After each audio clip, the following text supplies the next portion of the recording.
모두 거짓말을 한다. 결론. 얼마나 많은 사람이 책을 끝까지 읽을까?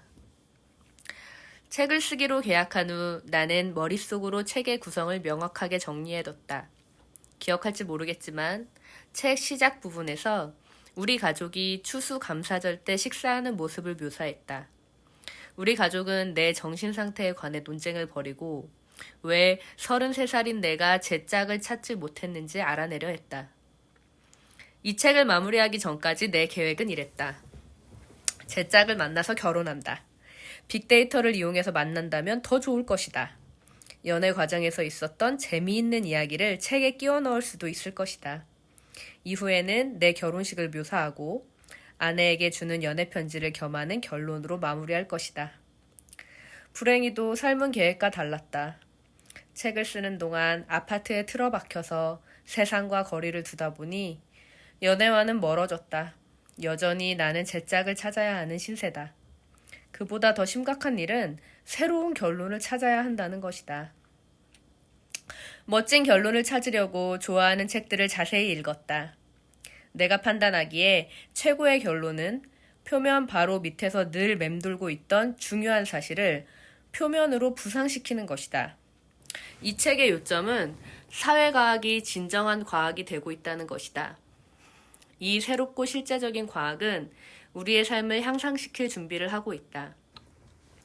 노스웨스턴 대학교의 경제학자 벤저민 F. 존스는 A-B 테스트를 이용해서 아이들의 학습을 도우려 하고 있다. 그는 학교가 다른 학습 계획을 임의적으로 시험할 수 있는 플랫폼인 에듀스타를 만드는 일을 도왔다.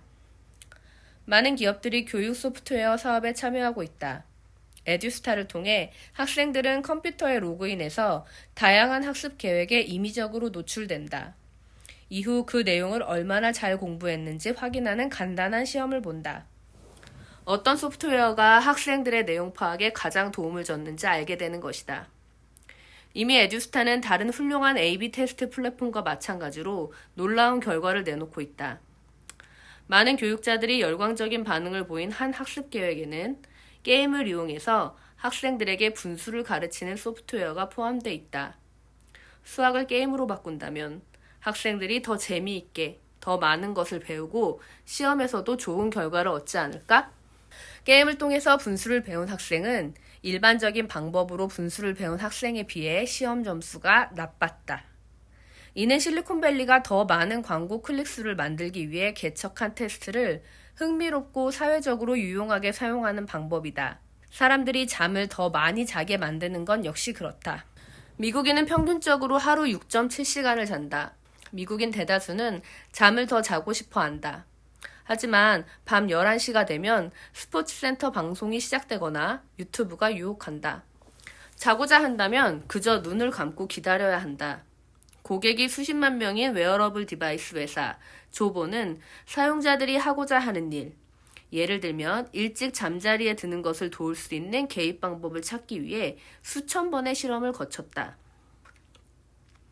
조보는 두 갈래의 목표를 사용해 큰 성과를 거뒀다. 우선 고객들에게 그리 거창하지 않은 목표에 전념해 달라고 요청한다. 이런 메시지를 보낸다. 지난 3일 동안 잠을 많이 못 잔 것 같습니다. 오늘 밤 11시 반에는 잠자리에 드시겠어요? 당신이 보통 아침 8시에 일어나는 것을 알고 있습니다. 이후 사용자에게는 찬성을 클릭할 수 있는 옵션이 주어진다. 둘째, 10시 반이 되면 조보는 또 다른 메시지를 보낸다. 11시 반에 자는 것을 목표로 삼았습니다. 지금은 10시 30분입니다. 지금 시작해보면 어떨까요? 물론 이 전략의 모든 부분은 많은 실험을 통해 최적화돼야 한다. 목표를 지나치게 이르게 설정해서 사용자에게 오후 11시에 잠자리에 들도록 권하면 동의하는 사람이 거의 없다. 자정에 잠자리에 들라고 권해도 마찬가지다. 조보는 A/B 테스트를 이용해서 수면에서 구글의 오른쪽 화살표와 비슷한 것을 발견했다. 이는 구글 광고 파트너를 몇 번 더 클릭하게 하는 것이 아니라 지친 미국인들에게 휴식 몇 분을 더 선사한다. 사실 심리학 영역 전체가 실리콘밸리의 도구들을 활용해서 연구를 극적으로 향상시킬 수 있다. 나는 대학생 몇 명이 실시한 실험 몇 개에 대해 자세히 늘어놓는 대신 급속 A-B 테스트 수천 개의 결과를 보여주는 최초의 심리학 논문이 나오길 고대하고 있다. 학자들이 단일한 실험을 수행할 소수의 대학생들을 찾는데 수개월을 투자하는 시대는 곧 끝날 것이다. 대신 학자들은 디지털 데이터를 이용해서 아이디어 수백, 수천 개를 단 몇 초 만에 시험할 것이다. 우리는 훨씬 적은 시간에 훨씬 많은 것을 배울 것이다. 그 데이터는 우리에게 많은 것을 가르칠 것이다. 아이디어는 어떻게 확산되는가? 새로운 단어는 어떻게 형성되는가? 단어는 어떻게 사라지는가? 농담은 어떻게 만들어지는가? 왜 어떤 말은 재미있고 어떤 말은 재미없는가? 방언은 어떻게 발달하는가? 나는 20년 내내 우리가 이 모든 의문에 관한 심오한 식견을 갖게 되리라 확신한다. 아이들이 어떻게 학습하고 어떻게 발달하고 있는지 확인하기 위해 전통적인 시험 대신 아이들의 적절하게 익명화된 온라인 행동을 활용하는 것을 고려하게 될 것이다.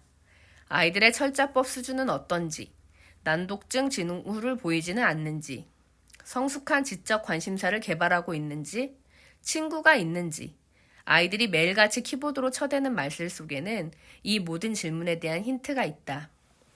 훨씬 더 많은 식견을 얻게 될 절대 사소하지 않은 또 다른 영역이 있다. 롤링스톤즈의 노래 쉐터드에서 믹 제거는 빅 F, 뉴욕을 만드는 모든 것을 아주 황홀하게 묘사한다. 웃음, 기쁨, 외로움, 쥐, 빈대, 자부심, 욕심, 종이 가방을 맨 사람들. 하지만 제거는 이 도시를 정말로 특별하게 만드는 것으로 섹스라는 단어에 많은 비중을 둔다. 빅 애플에서와 다르지 않은 일이 빅데이터에서도 일어나고 있다. 디지털 혁명 덕분에 다양한 분야에 관한 식견이 쌓이고 있다. 건강, 잠, 학습, 심리, 언어, 그리고 섹스, 또 섹스. 내가 현재 탐구하고 있는 문제는 성적 취향에 얼마나 많은 차원이 있는가 하는 것이다. 우리는 보통 어떤 사람을 동성애자와 이성애자로 구분한다. 하지만 성적 취향은 그보다 훨씬 더 복잡하다. 동성애자와 이성애자 가운데에도 유형이 있다. 예를 들어 어떤 남성은 금발을 좋아하는 반면 흑발을 좋아하는 남성도 있다. 이러한 취향이 성별에 대한 취향만큼 강력할까? 내가 조사하고 있는 또 다른 문제는 성적 취향이 어디에서 비롯되는가이다. 야구팬과 정치적 견해를 결정하는데 중요한 요소를 알아낼 수 있는 것처럼 지금의 우리는 성인의 성적 취향을 결정하는 중요한 요소를 찾을 수 있다. 이 대답을 찾기 위해서는 나의 다음 책을 사야 할 것이다. 제목은 잠정적으로 모두 여전히 거짓말을 한다로 정했다. 포르노와 그에 딸린 데이터의 존재는 인간 성생활 과학에서 혁명적인 발전이다. 자연과학이 페니실린, 인공위성, 컴퓨터를 만들어 우리 삶을 바꾸는 시간이 걸렸다. 빅데이터가 사회과학과 행동과학을 우리가 사랑하고 배우고 사는 방식의 중요한 방향으로 이끌기까지는 시간이 걸릴 것이다. 하지만 나는 그러한 발전이 반드시 이루어지리라고 생각한다. 나는 당신이 이 책을 통해 그러한 발전의 윤곽만이라도 파악하기를 바란다. 사실 나는 이 책을 읽은 누군가가 그러한 발전을 돕기를 바란다.